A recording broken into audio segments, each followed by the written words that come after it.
Vamos lá para a última parte da nossa matéria de competência. Vamos finalizar. Pessoal, então nós já vimos como definir a competência, né? Então nós vimos competência material, competência territorial. Então nós vimos como é possível definir dentro de um caso de competência qual é o órgão jurisdicional que vai processar e julgar. Mas existem alguns critérios para fixação de competência, tá? Ou seja, em alguns casos, a gente precisa unificar a competência quando temos 2 ou mais delitos praticados ou quando possuímos várias pessoas praticando aquele resultado delitivo ou ainda quando temos uma prática delituosa com efeitos múltiplos. Ou seja, quando estamos frente a um caso de competência que envolve mais delitos ou mais resultados delitivos. A ideia, portanto, é unificar para que um órgão apenas julgue aquele caso. Veja, vamos supor, um exemplo básico, que eu tenha um crime, aquele exemplo que eu sempre uso, né? Vamos supor que eu tenho um roubo e eu pratiquei esse roubo para fazer um caixa 2 eleitoral. Então, eu tenho um crime comum e um crime eleitoral, praticados em um mesmo contexto, um vinculado ao outro. Ora, a ideia é, então, atrair a competência de um determinado órgão para que julgue os 2 crimes. Porque foram praticados em um mesmo contexto, em um mesmo cenário fático. De forma que, se eu tivesse 2 órgãos distintos julgando esse caso penal, que eu digo praticamente em um mesmo contexto, eu posso ter uma insegurança jurídica. Vai que um órgão decide absolutamente contrário ao outro. Então, para não ter esse tipo de problema, a legislação processual penal trouxe 2 institutos: conexão e continência, tá? Eu estou a partir do slide 124, gente. Na conexão, que é o primeiro critério, a gente vai ter dualidade de condutas, tá? Sendo um liame fático que une os 2. Veja, então eu tenho 2 ou mais condutas, 2 ou mais delitos praticados em um mesmo cenário, tá? Não necessariamente conjuntamente, mas que elas tenham um liame relacionado, um liame fático que relacionam elas, tá? A conexão, ela vai estar prevista no artigo 76 do Código de Processo Penal. E ela vai se diferenciar em suas modalidades através dos seus incisos, tá? Mas o que interessa pra gente? Bom, a primeira hipótese de conexão é a conexão intersubjetiva, ou seja, o liame que vai relacionar as 2 condutas, 2 ou mais condutas, se relaciona com os sujeitos. E a primeira modalidade de conexão intersubjetiva, ou seja, de conexão entre os sujeitos, ok? Ela vai se dar de maneira ocasional.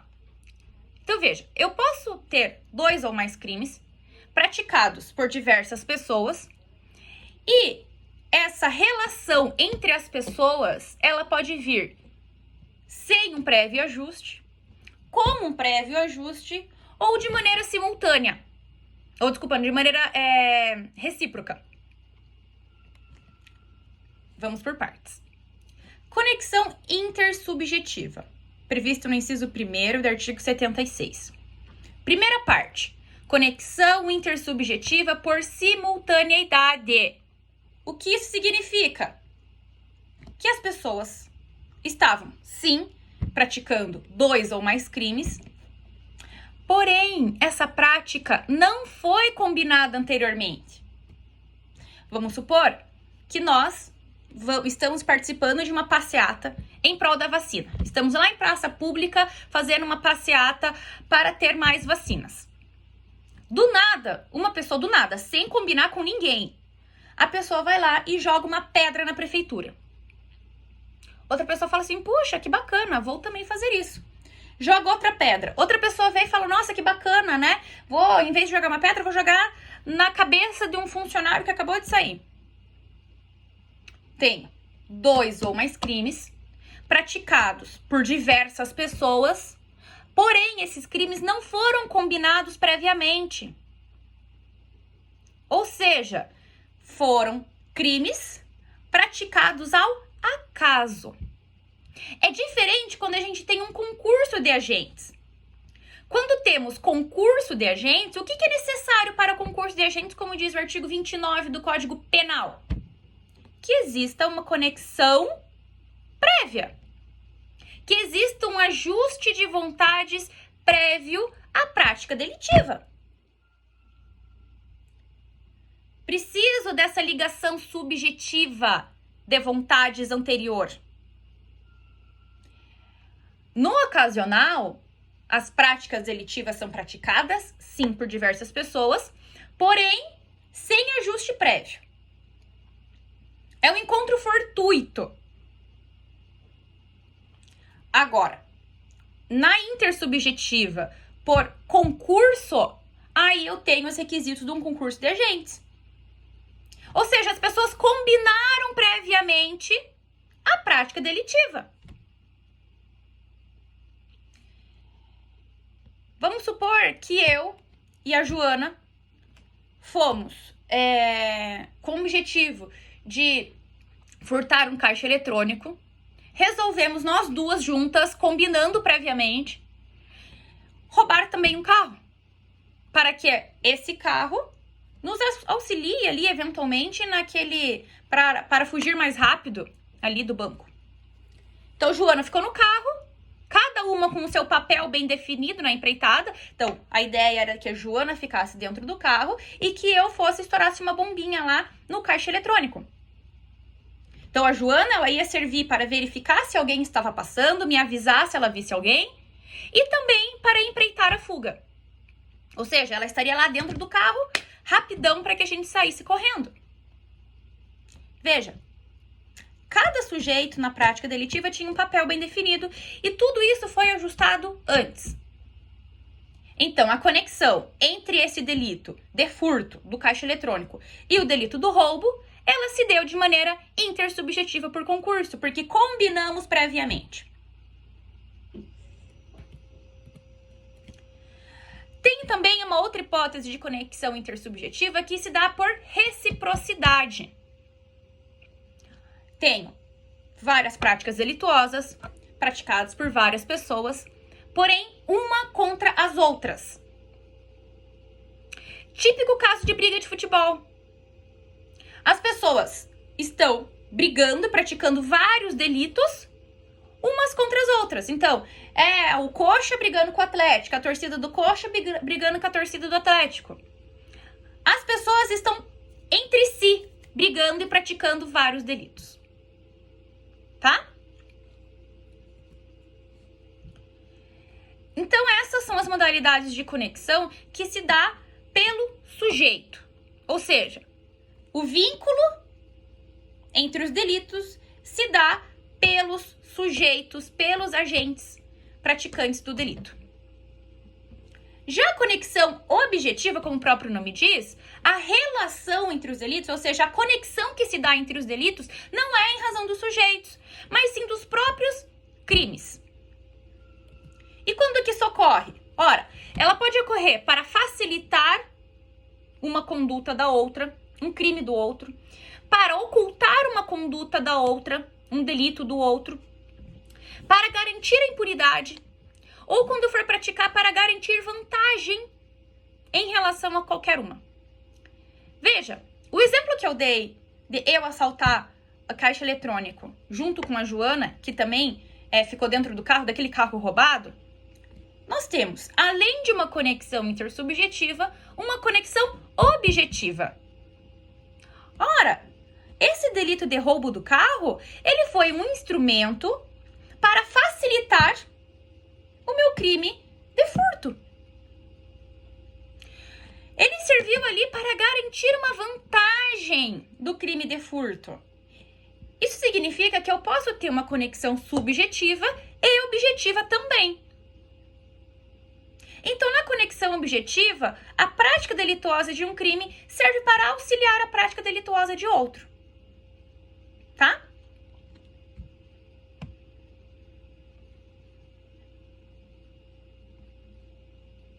Existe também a conexão probatória. Essa daqui normalmente vai ocorrer quando eu tiver alguma conexão anterior, ou subjetiva ou objetiva. Por quê? Porque na conexão probatória, o vínculo que eu tenho é entre as provas. Nesse mesmo meu exemplo do furto e do roubo. O crime de furto, lá do caixa eletrônico, né, que era meu objetivo final, e o crime de roubo, que foi do aquele carro, para que eu conseguisse ali garantir uma facilidade no meu crime de furto. Tenho uma conexão subjetiva, porque eu combinei com a Joana. E cada uma desempenhou um papel nessa empreitada criminosa.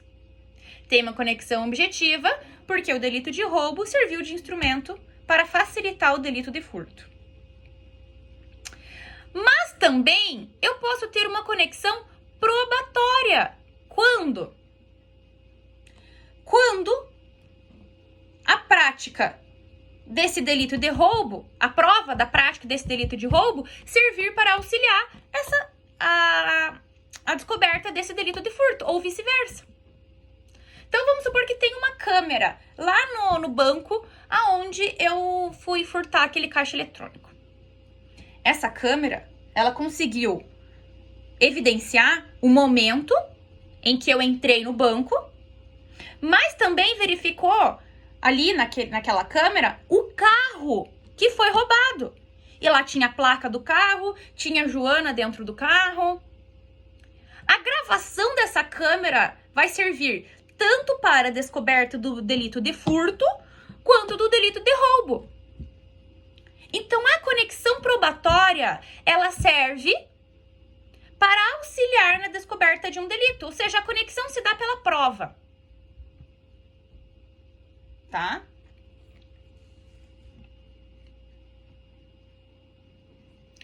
Então, diversamente da conexão, a continência, que é o outro instituto que nós temos, nós não temos aqui uma pluralidade de crimes. Temos aqui uma unicidade de crime. Então, nós temos um só delito, que pode ter sido praticado por várias pessoas, e aí a relação, ou eu posso ter tido uma prática delituosa que gere vários resultados delitivos ou em forma de concurso formal de delitos. Já vamos ver cada um deles. Continência por cumulação subjetiva. Tenho aqui, portanto, uma relação entre os sujeitos. É a mesma coisa do exemplo anterior, só que em vez de ter duas práticas delituosas, tenho apenas um. Eu combinei com a Joana de assaltar aquele caixa eletrônico. Não roubamos aquele carro anterior, porque se eu tivesse roubado, eu caio no exemplo de conexão. Na continência, eu tenho o furto do caixa eletrônico que eu combinei com a Joana. Logo, tanto eu quanto Joana seremos processadas e julgadas em um único juízo. Por isso, a relação. Tá? Então, na continência, nós temos um delito, no caso da acumulação subjetiva, praticado por mais de um sujeito. Tá? Mas é possível também a continência por cumulação objetiva. Então, se antes o vínculo era entre sujeitos, eu e a Joana, exemplo, aqui o vínculo é entre o fato. Professora, mas nós temos apenas um fato. Sim. Só que é possível que tenhamos um fato que me resulte mais de um resultado. Lembram daquele exemplo clássico de direito penal? eu pretendo matar A e dou um tiro em A. Só que atrás de A tinha B. Então, eu, mediante apenas uma conduta, que é o meu tiro, atinjo A e B. Famoso erro na execução, ou resultado diverso do pretendido. Pretendo fazer um delito e resulto mais de um crime. Então, eu, mediante uma conduta, tenho mais de um resultado delitivo. Logo, tanto o crime A quanto o crime B serão processados e julgados no mesmo juízo. Essa é a relação. Ou, por exemplo, quando eu tenho uma conduta, um crime só, mas em continuidade delitiva. Então, eu tenho o crime de estelionato, mas praticados em continuidade delitiva. Outra hipótese de continência por cumulação objetiva. Tá?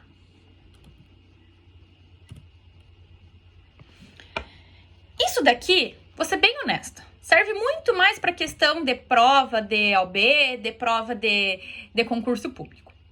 Para fins práticos, o que nós precisamos saber?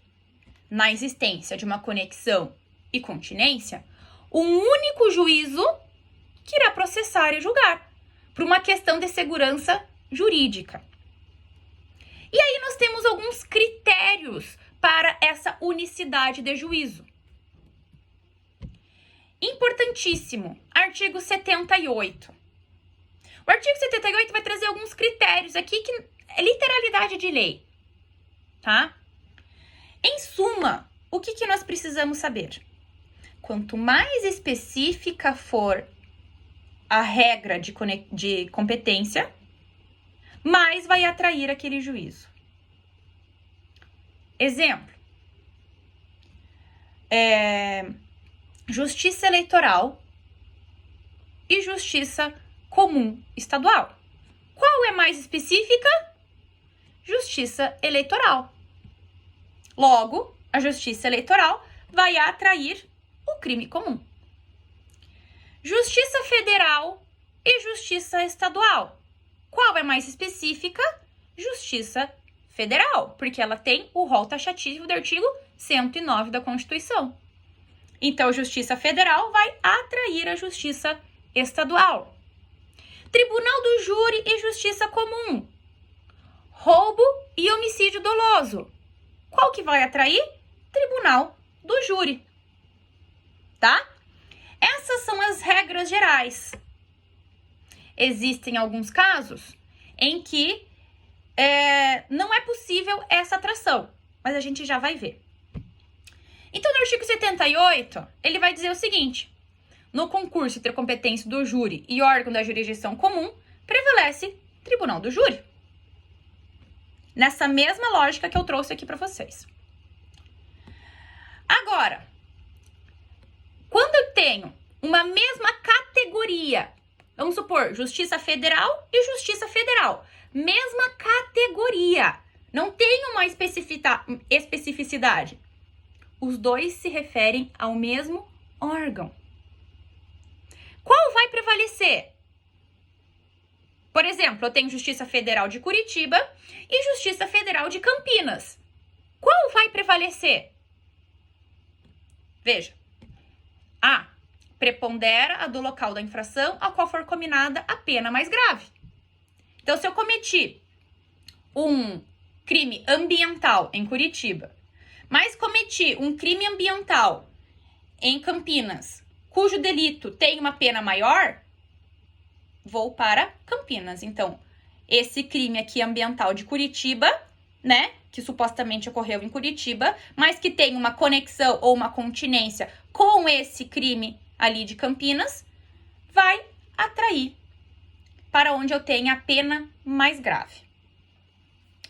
Ou, se as penas elas são iguais, vai do local onde eu tenha cometido a maior quantidade de condutas delituosas, cujas penas forem quando eu tiver as penas de igual gravidade. Então, se eu cometi 3 estelionatos em Campinas e 2 estelionatos em Curitiba, atração para Campinas. Gente, isso é literalidade de lei, tá? Ou, quando eu não conseguir chegar pela gravidade ou pela quantidade de práticas delituosas, eu recaio no critério suplementar da prevenção, tá? Agora, vamos supor que eu tenha categorias diversas. Então, eu tenho Tribunal de Justiça e Vara Comum de primeiro grau. Qual vai preponderar? A de maior graduação. Então, Tribunal de Justiça, tá? Ou entre jurisdição comum e especial, a especial. É aquele exemplo que eu dei da Justiça Eleitoral e a Justiça Comum, ok? Falei para vocês que em alguns casos eu preciso da separação, tá? Então vejam aqui, alguns casos a separação é obrigatória e em alguns casos a separação é facultativa, tá? Veja, quando eu tenho uma justiça eleitoral e uma justiça militar, eu tenho uma separação obrigatória. Por quê? Porque eu não consigo especificar qual é mais específica. Ora, as duas se tratam de justiças especializadas. As duas são justiças especializadas. Não consigo dizer qual é mais especializada, ou eleitoral ou a militar. Então, nesse caso, ainda que eu tenha uma hipótese de conexão ou continência, o que eu vou fazer? Separar. Justiça militar vai julgar o crime militar e justiça eleitoral vai julgar o crime eleitoral. Mas tem alguns casos em que a separação é facultativa. Ou seja, o próprio juiz do caso, verificando que, puxa, vai dar um tumulto processual, nesse caso, se eu unificar tudo. Acontece muitas das vezes com casos de prerrogativa de função, né? Então, eu tenho uma grande operação que está envolvendo prefeito, todo mundo da administração pública daquela prefeitura, sujeitos sem prerrogativa, mas eu tenho lá, sei lá, 50 pessoas sendo processadas e uma pessoa só com prerrogativa. Teoricamente, preponderaria aquela com maior categoria. Então, Tribunal de Justiça. Só que pode o juiz, o julgador daquele caso, entender, não, é caso de dividir. Porque senão vai dar um tumulto processual julgar todo mundo no mesmo lugar. Muito réu, muita prova, muita coisa. Ele pode determinar a separação, a cisão, tá? Então, atenção, peço que vocês leiam. Artigo 81, olha. Verificada a reunião dos processos por conexão e continência, ainda que no processo da sua competência própria, venha o juiz ou tribunal proferir sentença absolutória ou que desclassifique a infração para outra que não se inclua na sua competência, continuará competente em relação aos demais processos. Então, se ele entende que não é caso dele, por exemplo, ele desclassificou aquela determinada conduta, por exemplo, tribunal do júri, foi lá junto para que ele julgue tanto o homicídio doloso contra a vida, como um tráfico, como um roubo. Suposição. Chegando lá, ele viu que não era hipótese de tráfico, que era hipótese de uso. Ele pode desclassificar aquela conduta, mas ele continua a julgar o crime doloso contra a vida. Tá?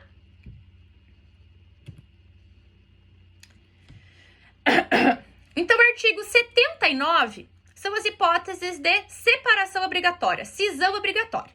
E o 80 é facultativa. Então, veja. No artigo 79, ainda que eu tenha conexão e continência, haverá cisão entre os processos, ou seja, separação, quando eu tenho jurisdição comum e jurisdição militar. Tá? Jurisdição comum e juízo de menores. Obrigatoriamente deve haver a cisão. Mas pode acontecer de maneira facultativa. Veja, será facultada a separação dos processos quando as infrações tiverem sido praticadas em circunstâncias de tempo ou de lugar diferentes, ou quando pelo excessivo número de acusados e para não lhes prolongar a prisão provisória, ou por outro motivo relevante, o juiz reputar conveniente a separação. Então, aquela hipótese que eu dei da prerrogativa, né? Então, várias pessoas ali, uma pluralidade imensa de réus, o juiz foi lá e falou assim, não vamos conseguir julgar tudo no mesmo local, vamos fazer a divisão, tá? E é isso, gente. Conexão e continência e os seus critérios de fixação.